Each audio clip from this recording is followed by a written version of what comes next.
Die Absicht dieses Videos ist, ein Gespräch auf globaler Ebene zu beginnen. Ein wichtiges und vielleicht dringendes Gespräch darüber, wer wir sind und was unsere gemeinsame Realität ist. Wir können, als eine Spezies, ungebunden von Sprache oder Entfernung, eine neue Zukunft erschaffen. Eine neue Zukunft, in der Freude, Liebe, Dankbarkeit und Vergebung reichlich vorhanden sind. Wir können uns dafür entscheiden, eine Zukunft zu erschaffen, in der Angst, Hass und Rache historische Konzepte sind. Sie können Relikte sein, hinterlassen in der Vergangenheit, aus denen wir lernen und wachsen können. Dieses Video wurde ins Russische und Ukrainische übersetzt. Es wurde ins Chinesische und Französische übersetzt. Es wurde auch ins Hindi und Arabische übersetzt, zusammen mit 22 weiteren Sprachen mit Hilfe von künstlicher Intelligenz. Aber die Sprache, die uns alle vereint, ist die Liebe. تمت ترجمة هذا الفيديو إلى الروسية والأوكرانية وقد ترجم 翻译成西班牙语和法语。在人工智能的帮助下, мови за допомогою штучного інтелекту, але мова, яка об'єднує нас усіх, це любов. Heute leben wir in einer Welt, in der eine sehr kleine Anzahl mächtiger Menschen uns in Situationen verwickelt hat, die Chaos, Zerstörung, Verwirrung und Trennung unter uns allen verursachen. Wir verfolgen die Nachrichten und fühlen uns hilflos, während wir in Ungläubigkeit zusehen. Dieses Chaos wird hauptsächlich durch Linien auf einer Karte verursacht, die gezogen wurden, bevor viele von uns geboren wurden, und sie bestehen nur weiterhin, weil wir weiterhin wählen, an sie zu glauben. Wir kennen diese Linien als Länder. Unsere Führer benutzen diese Linien, um uns zu sagen, dass wir voneinander getrennt sind. Sie sagen uns, dass die Menschen auf der anderen Seite dieser Linien anders als wir sind und dass Krieg und Konflikt mit diesen Menschen unvermeidlich sind. Das ist es nicht. Wir sind eine Spezies und ich glaube von Herzen, dass die überwiegende Mehrheit der Menschen auf der ganzen Welt Frieden will. Aber wir müssen zuerst hinterfragen, ob wir überhaupt an diese Linien auf einer Karte weiterhin glauben sollten. Sollen wir weiterhin an die Macht glauben, die sie über uns haben? Sollen wir weiterhin an die Macht unserer Führer glauben? Ich habe hier sehr wenige Antworten. Ich habe keinen Ehrgeiz, jemanden zu führen. Ich möchte einfach nur dieses Gespräch führen, bevor andere es in unserem Namen tun. Ich möchte, dass sie alles, was ich sage, in Frage stellen. Ich möchte, dass sie jeden nur möglichen Fehler in den Ideen finden, die in diesem Video präsentiert werden. Denn ich bin töricht genug zu glauben, dass wir gemeinsam die Welt verändern können. Heute. Wenn du dich umschaust, existierte fast alles, was du sehen und fühlen kannst, zu irgendeinem Zeitpunkt nicht. Es wurde in den individuellen oder kollektiven Köpfen von Menschen wie dir erschaffen. Es existierte zuerst als eine Idee und diese Idee wurde mit Energie, Glauben und Handlung in die Realität umgesetzt.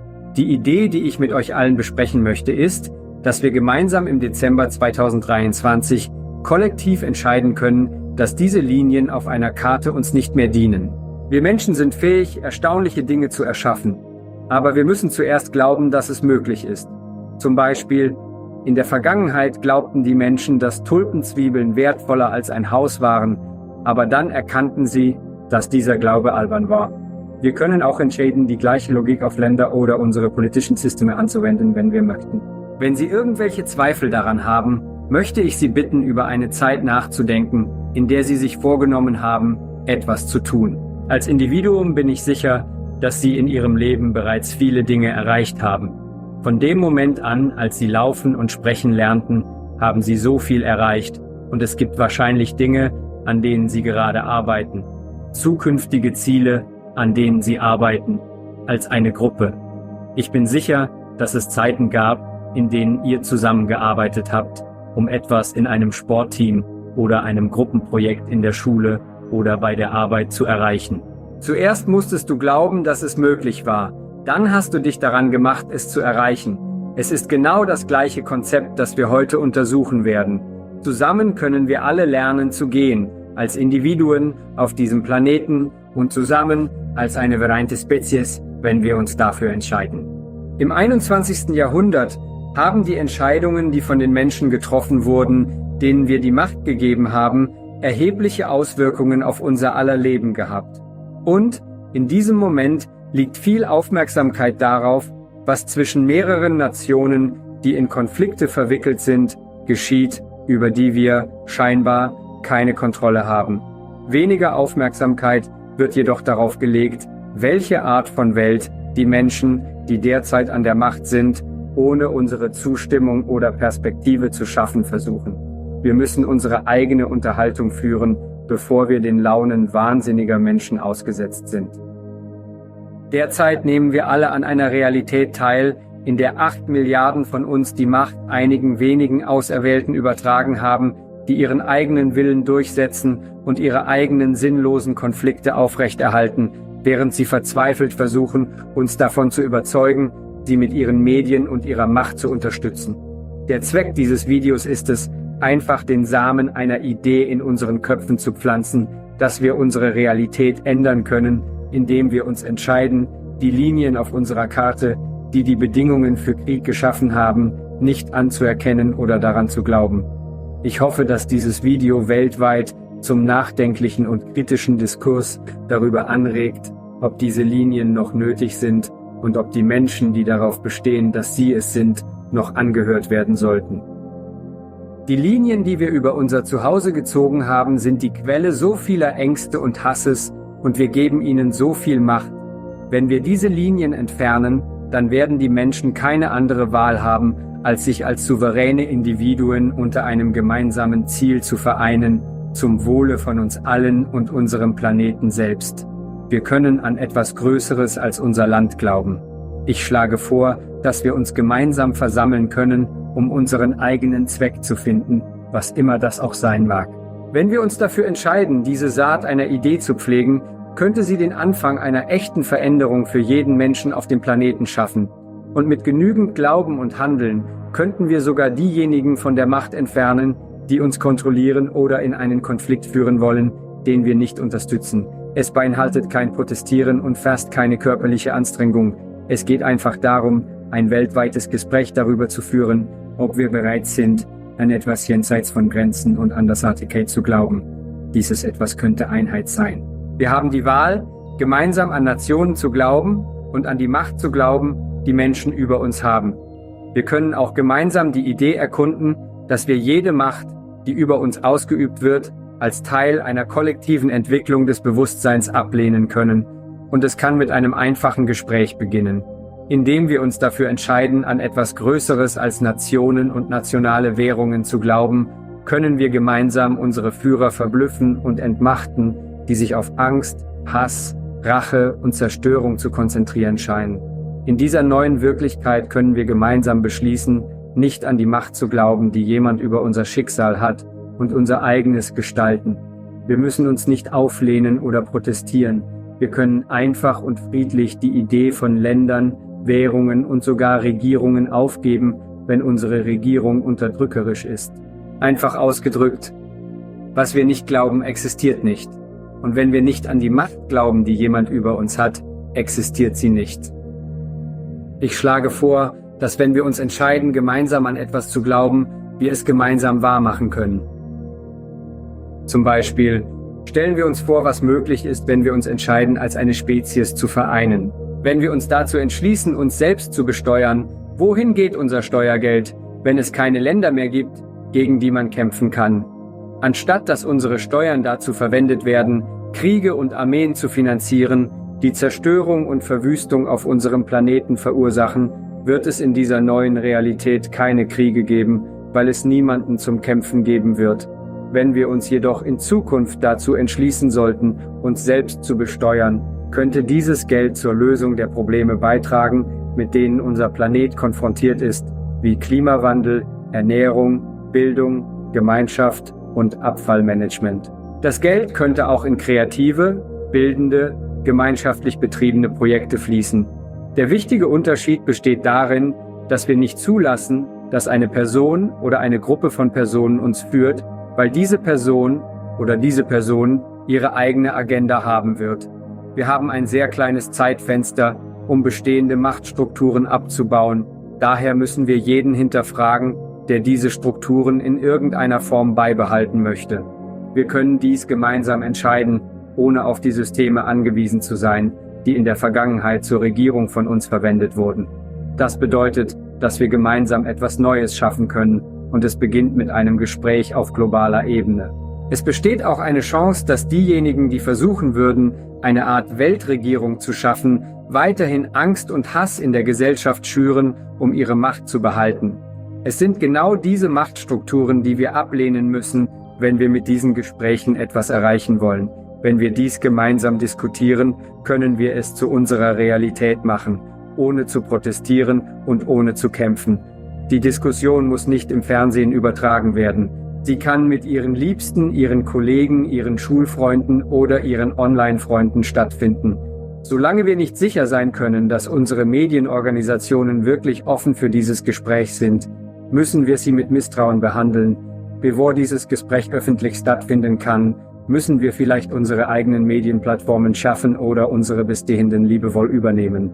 Wir können diese Diskussion mit Liebe, Offenheit, Freundlichkeit und Dankbarkeit für die Gelegenheit führen, zu definieren, was Menschlichkeit ist, statt es von verrückten Leuten in Anzügen für uns definieren zu lassen. Und es wird funktionieren, denn das hat es in diesem Ausmaß noch nie gegeben. Es wird funktionieren, wenn wir die Idee ablehnen, dass die einzigen Optionen Demokratie, Kommunismus, Anarchie oder Monarchie sind. Dies ist eine Illusion, um uns in Kontrollsystemen gefangen zu halten. Stattdessen können wir etwas völlig Neues entwickeln, das für uns im 21. Jahrhundert funktioniert. Etwas völlig Neues von einem Ort der Liebe zur Menschheit und der Liebe zu dem Planeten, den wir unser Zuhause nennen. Wir müssen die Beweggründe jedes Einzelnen in Frage stellen, der ein bereits bestehendes Kontrollsystem vorschlägt, und die Frage stellen, ob diese Paradigmen noch relevant sind. Alle Regierungsformen sind Formen der Kontrolle, und Kontrolle ist nur dort notwendig, wo es an Liebe mangelt. Noch nie zuvor hatten Menschen so viel technologisches Potenzial. Wir sind in der Lage, schneller und mit größerer Geschwindigkeit zu kommunizieren als je zuvor. Diese Nachricht kann mit Hilfe von künstlicher Intelligenz die ganze Welt erreichen. Wenn wir nicht vorsichtig sind, wird diese Technologie von Menschen genutzt werden, um mehr Angst und Misstrauen in unserer Welt zu erzeugen. Es wird daher wesentlich, skeptisch gegenüber jedem zu sein, der eine Einheitsweltregierung fördern möchte. Denn wenn sie nicht vollständig dezentralisiert ist, werden die Menschen, die jetzt die Kontrolle haben, nur danach streben, ihre Macht zu festigen und zu stärken. Wir müssen hinterfragen, ob wir ihnen das erlauben sollten. Die technologischen Fähigkeiten der künstlichen Intelligenz sind bedeutend. Und wenn wir nicht zuerst als Art Liebe, Vergebung und Einheit pflegen, wird die Technologie zu unserem kollektiven Nachteil eingesetzt werden. Sie wird dazu verwendet werden, mehr Angst, mehr Hass und mehr Trennung zu schaffen. Stattdessen können wir KI für das kollektive Wohl einsetzen, um miteinander in Verbindung zu treten, um Gemeinschaft zu schaffen, um uns, um unseren Planeten zu kümmern und um künftige Generationen zu sorgen. Wenn wir uns vereinen, dann können wir das Gespräch darüber ändern, wie eine Zukunft mit künstlicher Intelligenz in dieser neuen Realität aussieht. Wenn wir jetzt nicht handeln, ist es unvermeidlich, dass Menschen im schlimmsten Fall durch die Technologie zerstört werden oder im besten Fall zu dem werden, was das Pferd und die Taube für uns geworden sind. Relikte einer vergangenen Zeit ohne nützliche Rolle auf diesem Planeten. Die Diskussion über künstliche Intelligenz wird derzeit von Menschen dominiert, die Angst davor haben. Aber wir verpassen den eigentlichen Punkt. Die Leute fragen, welche Werte die künstliche Intelligenz annehmen wird, als ob die Religionen, Kulturen oder politischen Ideologien irgendeines Landes für sie von irgendeiner Bedeutung wären. Künstliche Intelligenz wird von uns lernen, und wenn wir sie sicher und liebevoll machen wollen, müssen wir zuerst Sicherheit und Liebe in unseren Herzen kultivieren, gemeinsam. Diese Sicherheit und Liebe ist unsere Verantwortung. Wir können wählen, der künstlichen Intelligenz das Gute in der Menschheit oder das Böse zu zeigen, aber das liegt an uns. Wenn wir der KI zeigen, dass wir eine wilde und zornige Spezies sind, fokussiert auf Krieg, Zerstörung und Kontrolle, dann ist das, was sie von uns lernen wird, und so wird sie uns behandeln, und sie wird uns ganz sicher überlisten. Wenn wir ihr andererseits Liebe, Mitgefühl und Freude beibringen, dann ist das, was sie von uns lernen wird, und so wird sie uns behandeln. Im Moment ist KI wie ein Baby. Sie ist reines Potenzial, und genau wie bei einem Baby, wenn wir ihm Liebe zeigen und wie man liebt, wird es sich zu etwas Wunderbarem entwickeln, das uns alle in Staunen versetzt. Wenn wir ihr jedoch Gewalt, Andersartigkeit und Hass zeigen, dann ist das die Art, wie sie sich im Verhältnis zu uns sehen wird. Und wir haben ein Monster unserer eigenen Schöpfung geboren. Die Wahl liegt bei uns und sie beginnt mit einem Gespräch darüber, wie wir die Machtstrukturen, die in der Welt existieren, gemeinsam abbauen können und uns entscheiden, Liebe statt Hass zu wählen. Wie würde dieses Gespräch aussehen als Gesellschaft? Vielleicht könntest du mit jemandem, der dir nahe steht, sprechen und ihn fragen, was er über die in diesem Video diskutierten Ideen denkt. Du könntest sie fragen, ob sie uns helfen wollen, eine Welt frei von Terror und Angst zu erschaffen. Man könnte diskutieren, ob Länder wirklich real sind oder nicht und ob die Idee eines Landes menschengemacht oder natürlich ist. Es ist möglich zu diskutieren, wie wir gemeinsam beschließen könnten, den Begriff der Länder ganz abzuschaffen. Man könnte die Vor- und Nachteile davon diskutieren, als kollektive Spezies zu entscheiden, nicht an die Linien zu glauben, die wir auf der Karte unseres Planeten gezogen haben. Liebe statt Angst zu wählen. Individuelle Souveränität statt Kontrolle zu wählen. Es ist auch wichtig, die Realität anzusprechen, warum Länder überhaupt existieren. Es gibt viele seltsam geformte Linien, die von Generälen und Politikern gezogen wurden, speziell mit der Absicht, uns in einem ewigen Zustand von Angst und Krieg zu halten. Beispiele könnten Israel und Palästina oder den Nahen Osten und Afrika umfassen, Irland und Nordirland oder sogar Zypern. Wer hat diese Linien gezogen und wer profitiert von ihrem fortwährenden Bestehen? Es ist wichtig zu hinterfragen, warum diese Linien überhaupt existieren und wie diese Linien dazu verwendet werden, uns zu kontrollieren, indem sie uns in einem Zustand der Angst halten. Diese Angst tarnt sich als Sicherheit, aber es ist eine Lüge. Sie stützt korrupte Politiker, Armeegeneräle und Waffenhersteller, die davon profitieren, den Kriegsgedanken in den Köpfen von uns allen lebendig zu halten. Wenn es keine Länder gibt, dann werden wir niemanden zum Kämpfen haben. Wir können Liebe statt Hass wählen. Wir können Einheit statt Trennung wählen. Es gibt keinen Grund, weiter zu kämpfen. Dies ist ein Spiel, das von Leuten gespielt wird, die unsere Interessen nicht im Herzen tragen. Wir sind für sie so unbedeutend wie Schachfiguren, weil wir gespalten und von künstlich geschaffenen, belanglosen Problemen abgelenkt sind. Die Unterhaltung beginnt mit ihnen. Dieses Gespräch könnte damit beginnen, jemanden zu fragen, ob er denkt, dass diese Idee völlig verrückt ist. Das ist willkommen, aber für diejenigen von Ihnen, die es für verrückt halten, würde ich Sie fragen, was die alternative Lösung sein könnte. Sollen wir weiter kleinliche Kriege um Gebiete führen, die niemandem gehören sollten? Sollen wir weiter an Linien auf einer Landkarte glauben, die von Menschen mit eigenen selbstsüchtigen Plänen gezogen wurden? Es könnte an der Zeit sein, unseren Politikern, Ökonomen und Eliten weltweit zu danken, da wir entscheiden, dass sie nicht mehr für uns sprechen. Sie haben ihr Bestes versucht, aber sie haben keine Sicherheit in unserer Gesellschaft geschaffen. Sie haben alle bei ihrer Aufgabe versagt. Es könnte an der Zeit sein, dass wir die Kontrolle über unsere Realität übernehmen, indem wir die tief verwurzelten gesellschaftlichen, politischen und unternehmerischen Strukturen abschütteln, die nur dazu dienen, die Mächtigen an der Macht zu halten, um jeden Preis. In dieser neuen Wirklichkeit, wir können uns entscheiden, diesen Strukturen nicht zu glauben. In dieser neuen Realität, die wir diskutieren, können wir alle Länder und Grenzen entfernen. Wir können uns von jedem befreien, der uns sagt, dass die Linien auf der Karte, die wir gezogen haben, real sind und dass die Menschen auf der anderen Seite gefährlich sind.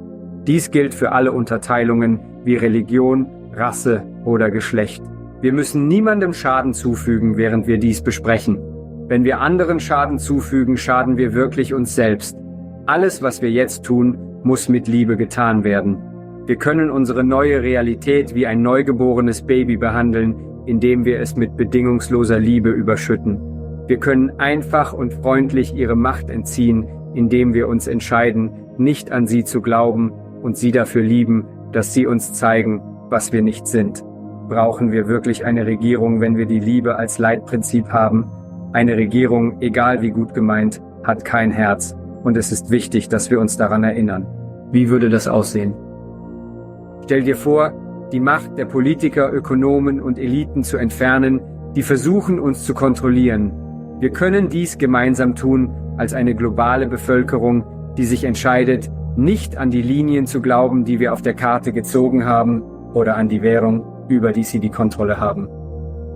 Wir können jene Politiker, Ökonomen und Eliten lieben, während wir ihre Macht nehmen und ihnen dafür danken, dass sie uns gezeigt haben, wer wir nicht sind. Stellen Sie sich vor, die Macht der Generäle und Extremisten zu beseitigen, die uns in den Krieg führen würden, gemeinsam als eine globale Bevölkerung, die sich dazu entscheidet zu glauben, dass es keine Linien auf der Karte gibt und dass ihre Währung für uns keinen Wert hat. Wir können jene Generäle und Extremisten lieben, während wir ihnen die Macht entziehen und ihnen dafür danken, dass sie uns gezeigt haben, wer wir nicht sind. Stellen Sie sich vor, die Unternehmen, die Waffen herstellen, abzuschalten, als eine weltweite Bevölkerung, die beschließt, nicht an die Linien zu glauben, die wir auf der Karte gezogen haben, oder an die Währung, die sie benutzen, um Macht über uns zu haben. Wir können diese Unternehmen und CEOs lieben, während wir ihre Macht entziehen und ihnen dafür danken, dass sie uns gezeigt haben, wer wir nicht sind. Stell dir vor, die Macht jeder Person oder Organisation zu nehmen, die versuchen würde, uns zu versklaven, uns zu manipulieren oder uns anzulügen, als eine globale Bevölkerung, die dies nicht länger toleriert. Wir können diese Menschen lieben, während wir ihre Macht entfernen und ihnen dafür danken, dass sie uns gezeigt haben, wer wir nicht sind. Wenn wir vereint sind und es keine Ländergrenzen gibt, gibt es nichts, worüber wir streiten könnten. Gemeinsam können wir eine Welt erschaffen, die in Liebe vereint ist. Wir können unseren Zweck als Individuen und als Bevölkerung wählen. Sobald wir diesen Menschen die Macht entziehen, könnten wir stattdessen unsere Energien in die Schöpfung, das Wissen, die Liebe und die Güte stecken. Wir können auch sicherstellen, dass vorhandene Machtstrukturen nur dazu da sind, Probleme zu lösen, die wir alle teilen, im Dienst des Planeten, den wir als unser Zuhause bezeichnen. Wenn Sie also mit einem nahestehenden Menschen über die Idee sprechen, dass diesen Personen die Macht entzogen wird, lade ich Sie ein, dies mit einem Gefühl von Dankbarkeit und Liebe zu tun. Danken Sie diesen Menschen dafür, dass sie Ihnen zeigen, wer wir nicht sind, denn ohne sie als Beispiel, wie könnten wir es wissen? Es scheint, dass viele von uns die Lektionen, die die Geschichte uns gelehrt hat, nicht gelernt haben, und wir erleben Zeiten unglaublicher Wut und Spaltung. Aber dieser Zorn wird einfach durch die Grenzlinien der Länder verursacht. Die Flagge ist das Symbol der Trennung, also können wir vielleicht eine neue Flagge wählen, die die gesamte Menschheit repräsentiert, etwas Neues, für unsere Zeit geschaffen.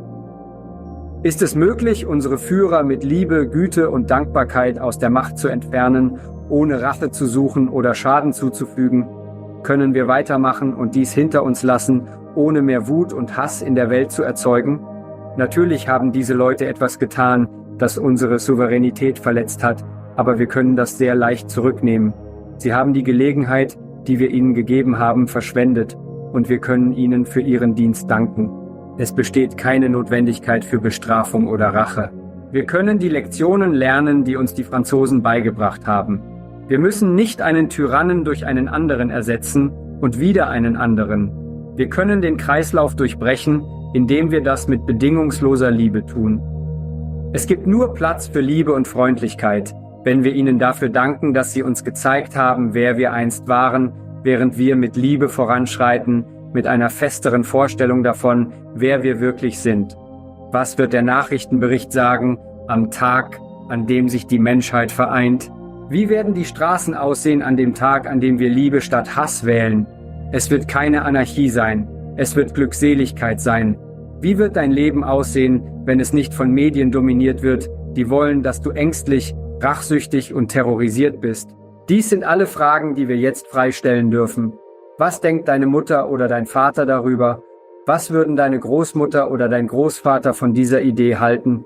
Und was ist mit deinen Freunden oder deinem Partner? Kennst du jemanden in einem anderen Land? Was denken sie über diese Idee? Wie können wir Technologie zum Wohle der Menschheit nutzen, anstatt zu deren Zerstörung? Gibt es Menschen in der Welt, abgesehen von den Generälen, Eliten, Medienorganisationen und Politikern, die gegen die Idee des Weltfriedens Einwände erheben würden? Wer sind sie und warum würden sie sich gegen den Weltfrieden aussprechen? Es ist wichtig, dass du ihre Motive hinterfragst. Welche anderen Kontrollsysteme gibt es in unserer Welt? Können wir diese gleichzeitig neu bewerten? Wie würde die Welt aussehen, wenn wir eine transparente Währung hätten? Wie könnte irgendeine Gruppe von Menschen jemals in der Lage sein, einen Krieg zu finanzieren, wenn wir genau sehen könnten, wohin unser Geld geht und an wen? Jeder, der eine Währung zentralisieren möchte, strebt danach, seine Macht zu zentralisieren. Deshalb müssen wir verzweifelt jegliche Bestrebungen zur Zentralisierung einer Währung in Frage stellen. Ich habe nicht die Antworten auf diese Fragen, aber ich habe dieses Video erstellt in dem Glauben, dass du oder jemand, den du kennst, sie vielleicht hat.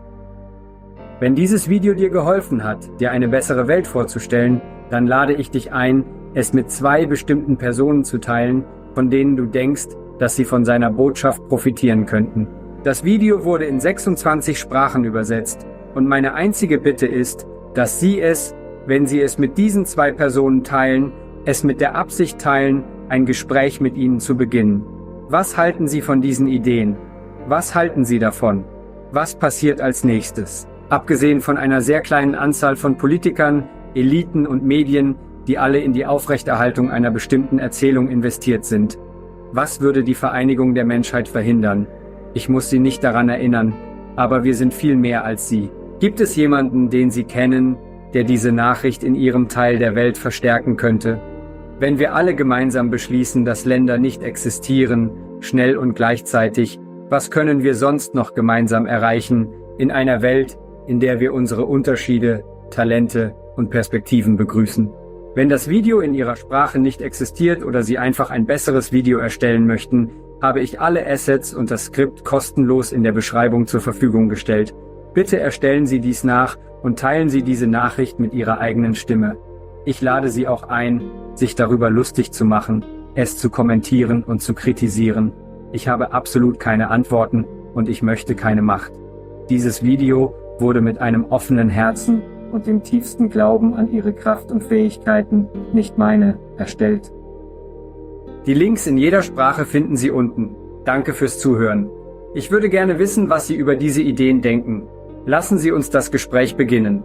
Es ist Zeit, unsere Souveränität zurückzugewinnen. Es ist Zeit zu lieben.